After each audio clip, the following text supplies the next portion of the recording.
और मेरे बाबा के भक्तों, आप सब कैसे हैं? आशा करती हूँ सब बढ़िया, फर्स्ट क्लास और फिट होंगे। बाबा के भक्त जो हैं जी, मेरा स्टार्टिंग करने का यही तरीका है, क्योंकि आप सब लोग बाबा के भक्त हैं और बाबा के भक्त हैं तो उनकी भक्ति आपको ज़रूर मिलेगी, उससे आपको फ़ायदा ज़रूर होगा। और फ़ायदा ना भी हो और फ़ायदे के लिए तो आपको पूजा करनी भी नहीं है। भक्ति तो देखिए, एक होता है ना कि आप फ़ायदे के लिए भक्ति मत करिए कि आपको फ़ायदा होगा, आप तभी भक्ति कर रहे हैं। भक्ति तो एक सुख है, एक विश्वास है, एक कनेक्शन है भगवान के साथ। आप लालच में आकर के कभी भी भक्ति मत करिएगा, क्योंकि अगर आप लालच में आकर के भक्ति करेंगे ना तो उसका फल आपको कभी नहीं मिलेगा। आपको बिल्कुल निष्काम होकर के, बिल्कुल प्रेम भाव से और बिल्कुल श्रद्धा से आपको भक्ति करनी है। बस भगवान को समर्पण कर दीजिए, भगवान के आगे समर्पित हो जाइए। यही भक्ति है, यही आपकी सच्ची श्रद्धा है। और ये इस ढंग से आप भक्ति करेंगे ना, भगवान आपकी प्रार्थना ज़रूर सुनेगा। क्योंकि भक्ति में लालच नहीं होना चाहिए कि भगवान मेरा ये काम कर देंगे तो ही मैं उनकी भक्ति करूँगा। ऐसे आपको कभी भी उस चीज़ का फल आपको कभी नहीं मिलेगा। भक्ति तो बिल्कुल निश्चल होनी चाहिए, ऐसी होनी चाहिए जैसे हनुमान जी ने राम से की थी। हनुमान जी को राम से कुछ नहीं चाहिए था, सिर्फ राम के भक्त थे। और हनुमान जी से बड़ा भक्त तो इस संसार में ना कोई हुआ है, ना कोई हो सकता है। बिल्कुल निश्चल, बिल्कुल निस्वार्थ, बिल्कुल सच्चा प्रेम, मतलब ऐसा प्रेम कि कहीं देखने को भी आपको ऐसा प्रेम नहीं मिलेगा, ऐसा निश्चल प्रेम था। तो ऐसी भक्ति करिए, ऐसे समर्पण करिए, भगवत प्राप्ति आपको ज़रूर होगी और आपकी पूजा का फल ज़रूर मिलेगा। कोई लालच नहीं, कुछ नहीं, बिल्कुल निष्काम भाव से। तो आज की जो कहानी है बाबा की, बहुत ही इंटरेस्टिंग है। उसमें भी भक्तों ने जो है ना बिल्कुल निष्काम भाव से उनकी प्रार्थना की थी। और ऐसे भक्त थे जिनको ऐसा कोई लालच नहीं था कि भगवान मुझे ये दे दे, भगवान मुझे धन दे दे, भगवान मुझे शोहरत दे दे, इज्जत दे दे। ऐसा कोई लालच नहीं था, क्योंकि देखिए आपके प्रारब्ध के हिसाब से आपको जन्म मिला है, आपके कर्मों के हिसाब से आपको जन्म मिला है। और भगवान की भक्ति से क्या होता है कि भगवान को आपके कर्म का लेखा जोखा मिटाना पड़ता है। अगर आपकी भक्ति सच्ची है तो सच्चे दिल से भक्ति करिए, बिना किसी स्वार्थ के निस्वार्थ भक्ति करिए, बिल्कुल टूट के भक्ति करिए, बिल्कुल समर्पित भाव से भक्ति करिए। आप देखिएगा आपको उसका फल ना मिले ना तो मैं अपना नाम बदल लूँगी। तो ऐसा अगर आप करेंगे ना, आप देखिएगा बाबा, हनुमान जी, राम जी, सारे जितने भी देवता हैं ना, सब आप पे मेहरबान होंगे। तो आज की जो कहानी है इसी भक्ति भाव से सरोबार है, तो अंत तक सुनिएगा ज़रूर, क्योंकि बहुत इंटरेस्टिंग कहानी है। और आपको भी सुन के अचंभा तो होता ही होगा कि कैसे कैसे चमत्कार भगवान जी सबके साथ करते हैं। आपके साथ भी ज़रूर करेंगे। बस निष्काम रहिए, निस्वार्थ रहिए, बिल्कुल टूट के भक्ति करिए। गीता का एक बहुत सुंदर श्लोक है, मतलब ये ऐसा श्लोक है जिससे आपको है कि आपको भक्ति का फल ज़रूर मिलेगा। तो श्लोक ज़रूर सुनिएगा और उसका लाभ भी उठाइएगा, क्योंकि ये सब जो श्लोक्स हैं ना इतने पावरफुल हैं, इतने मतलब एनर्जी से भरने वाले हैं ना कि आपके अंदर भक्ति भाव आना ही आना है और आपको उसका फल मिलना ही मिलना है। तो बहुत ही प्यारा सा श्लोक है, आप सुनिएगा और उस पर अमल करिएगा। आप देखिएगा आपको उस फल की प्राप्ति ज़रूर होगी। तो श्लोक सुनिए और उससे आनंद उठाइए और भक्ति में सरोबार हो जाइए। बस यही तो जीवन है, भक्ति ही जीवन है। और ब्रह्म के दर्शन सबको, किस्मत वालों को ही होते हैं। अगर आपकी किस्मत में होगा तो ज़रूर होंगे। और ऐसा नहीं है इतनी आसानी से तो कुछ भी नहीं मिलता। इतनी आसानी से आप सोचें कि आज मैंने भक्ति की, कल आपको फल मिले, ऐसा तो कहीं कहीं कभी भी नहीं होता है। बस भगवान भी आपकी पेशेंस चेक करते हैं कि आप कितनी भक्ति कर सकते हैं और आपके अंदर कितनी श्रद्धा है, किस श्रद्धा से आप भक्ति कर सकते हैं।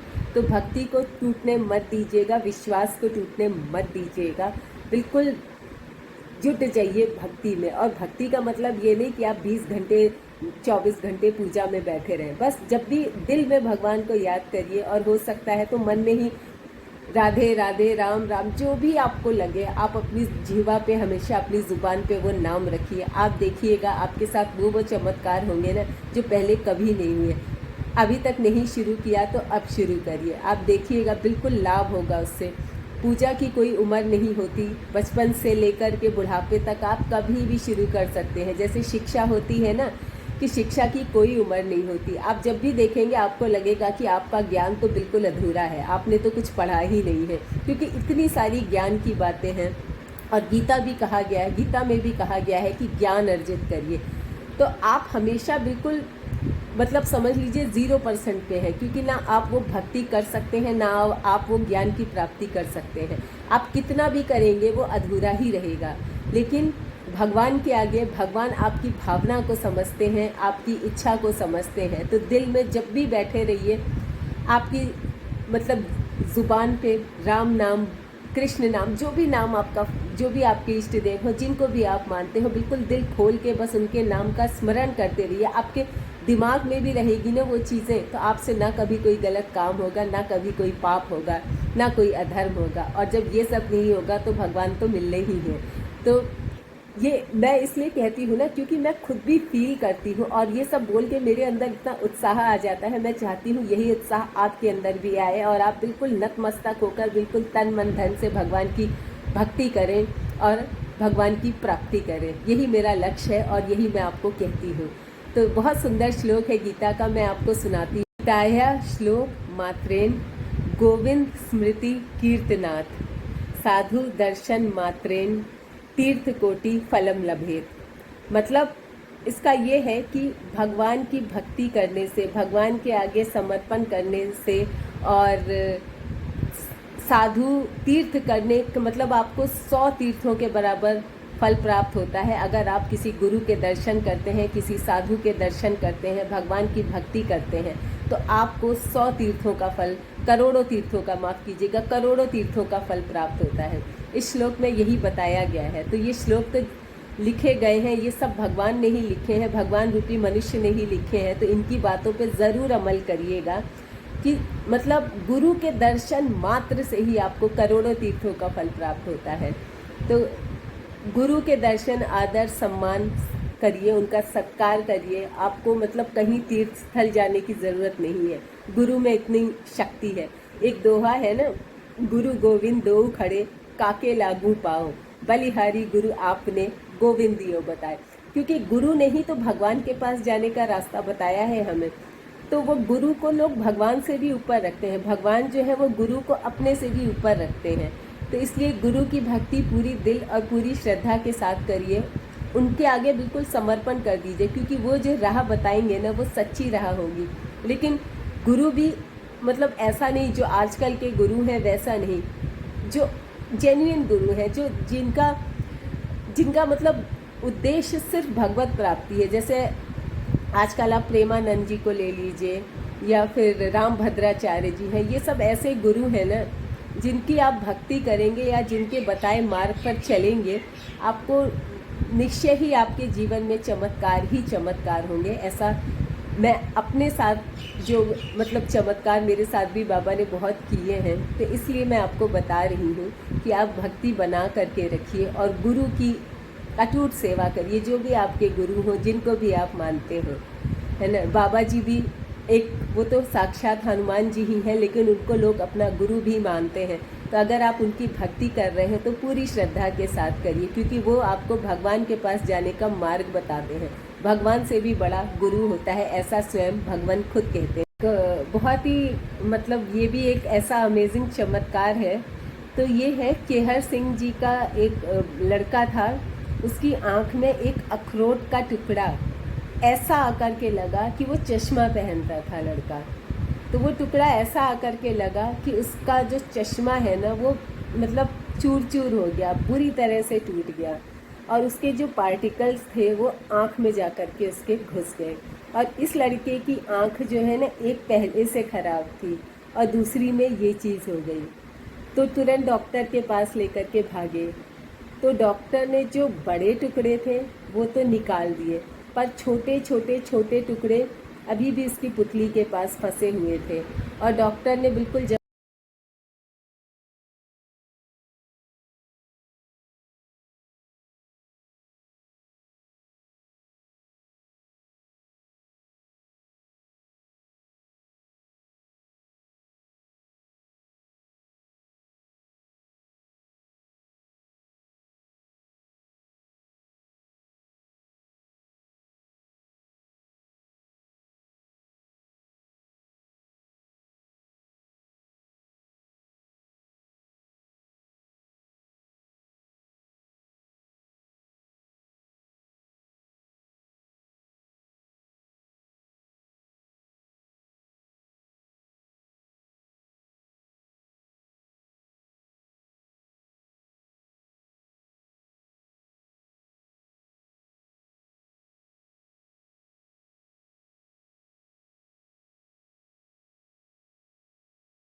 बहुत ही मतलब ये भी एक ऐसा अमेजिंग चमत्कार है। तो ये है केहर सिंह जी का एक लड़का था, उसकी आंख में एक अखरोट का टुकड़ा ऐसा आकर के लगा कि वो चश्मा पहनता था लड़का। तो वो टुकड़ा ऐसा आकर के लगा कि उसका जो चश्मा है ना वो मतलब चूर चूर हो गया, बुरी तरह से टूट गया, और उसके जो पार्टिकल्स थे वो आँख में जा कर के उसके घुस गए। और इस लड़के की आँख जो है ना एक पहले से ख़राब थी और दूसरी में ये चीज़ हो गई। तो तुरंत डॉक्टर के पास लेकर के भागे। तो डॉक्टर ने जो बड़े टुकड़े थे वो तो निकाल दिए, पर छोटे छोटे छोटे टुकड़े अभी भी इसकी पुतली के पास फंसे हुए थे। और डॉक्टर ने बिल्कुल जवाब दे दिया था कि अब बहुत मुश्किल है इसकी आँख का ठीक होना। अब कोई भी मतलब बाप हो, कोई भी इंसान हो, अगर अपने बच्चे की ऐसी हालत सुनेगा तो बहुत परेशान हो जाएगा। ये भी सज्जन बहुत परेशान हो गए कि अब क्या करें। फिर ये बाबा के दर्शन के लिए गए अपने बेटे को लेकर के, क्योंकि क्या होता है जब सारी होप, सारी आशाएं ख़त्म हो जाती हैं तो सबको बाबा का ध्यान आता है, जबकि बाबा का ध्यान हमेशा पहले करना चाहिए। फिर केहर सिंह जी लेकर के बाबा के पास गए। बाबा ने उस लड़के को देखा और अपनी हथेली से उसकी उंगली को कस के दबाया। बाबा के चमत्कार करने के भी अपने तरीके थे। हमको सब, किसी को कंबल ओढ़ के चमत्कार कर देते थे, किसी का अंगूठा दबा देते थे, किसी की पैर की उंगली दबा देते थे। वो ऐसे ऐसे उनके तरीके थे चमत्कार करने के। तो बाबा ने वो दबाया और 6-7 दिन के बाद जब उससे लोग मिले तो देखे कि वो तो बुक पढ़ रहा है। अब सब लोग बिल्कुल अचंभित कि जिसकी दोनों आँखें, एक आँख तो बचपन से ही ख़राब थी, मतलब पैदाइशी नहीं थी, दूसरी आँख में ये इंसिडेंस हुआ था, और उसके बाद वो बच्चा दोनों आँख से अब किताब पढ़ रहा है। उसके बाद आगे उस बच्चे ने इतनी पढ़ाई की, बहुत पढ़ाई की। ये बाबा की मेहरबानी नहीं थी, बाबा का चमत्कार नहीं था तो और क्या था।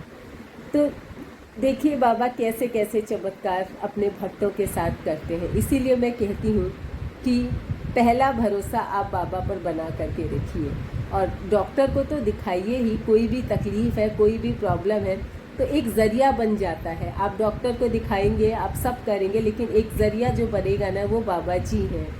तो सब कुछ करिए, बिल्कुल ऐसा नहीं है कि सब कुछ छोड़ के बैठ जाइए, ऐसा नहीं है। आप बिल्कुल दिखाइए। लोग जो भक्त हैं उन्होंने भी डॉक्टर को दिखाया, डॉक्टरी सलाह भी ली, और कभी कभी बाबा डॉक्टरों के हाथों से ही मैजिक करा देते हैं, ऐसा चमत्कार वो करते हैं। तो प्लीज़ बाबा की भक्ति कभी मत छोड़िएगा। और जो भी भगवान को आप मानते हैं, किसी भी भगवान को आप मानते हैं, आप बस कंटिन्यूस मन में उनको स्मरण करते रहिए। और जब भी आपको बहुत विकट कठिन स्थिति में हो ना, तो मैंने आपको बताया ना, आप गीता को रैंडमली खोलिए और उसके राइट हैंड साइड में जो पहला श्लोक होगा वो आपकी समस्या का हल होगा। ये मैंने भी कई बार आजमाया है और मुझे सफलता मिली है, इसीलिए मैं आपके साथ शेयर कर रही हूँ। मैं ऐसी कोई भी चीज़ नहीं शेयर करती हूँ जो मैंने खुद नहीं एक्सपीरियंस की है। तो आप भी इसका लाभ उठाएं। और होता है ना कि कहते हैं ना कि जो चीज़ दिखाई जा रही है वो ऐसे ही नहीं दिखाई जा रही है, और जो चीज़ सुनाई जा रही है वो ऐसे ही नहीं सुनाई जा रही है। मेरा आपका मिलना भी बाबा की ही इच्छा है। तो इस मिलने जुलने को बरकरार रखिए, और हो सकेगा तो अगर आपको मेरी बातें अच्छी लग रही हो तो चैनल को सब्सक्राइब करिए। अगर नहीं अच्छी लग रही हो तो कोई बात नहीं, और अगर 1% भी आपको लग रहा है कि हाँ मैं सच बोल रही हूँ तो सब्सक्राइब कर लीजिएगा। और जय श्री राम तो ज़रूर लिखिएगा, क्योंकि जय श्री राम में तो इतनी शक्ति है ना। मैं तो ऐसी बुक भी खुली रहती है ना तो जय श्री राम लिखती रहती हूँ। और इस नाम को तो लिखने में किसी को कोई संकोच कभी भी नहीं होना चाहिए। आप जितनी बार लिख सकते हैं आप उतनी बार लिखिए, क्योंकि इस नाम से पवित्र नाम तो कोई है ही नहीं। तो आई होप आज की स्टोरी, आप बाबा का चमत्कार आपको पसंद आया होगा। पसंद तो खैर आना ही है, चमत्कारी बाबा जो है हमारे तो अगर अच्छा लगेगा तो प्लीज़ प्यारा सा कमेंट करिएगा, सब्सक्राइब करिएगा। और मैं आपको रोज़ बाबा के चमत्कार, एक तरह से ये कह लीजिए कि ये कथा ही होती है बाबा की, क्योंकि हम और आप सामने होते हैं, मैं आपको कथा सुनाती हूँ, आप मुझे बहुत अच्छा रिप्लाई करते हैं, बहुत दिल से बहुत खुशी होती है।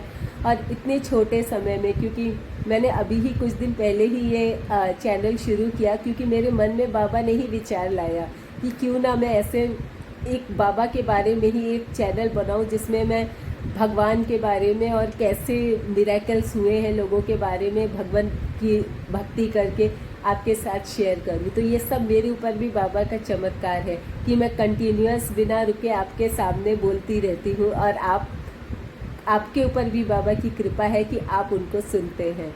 तो अच्छा लगेगा तो ज़रूर सब्सक्राइब करिएगा।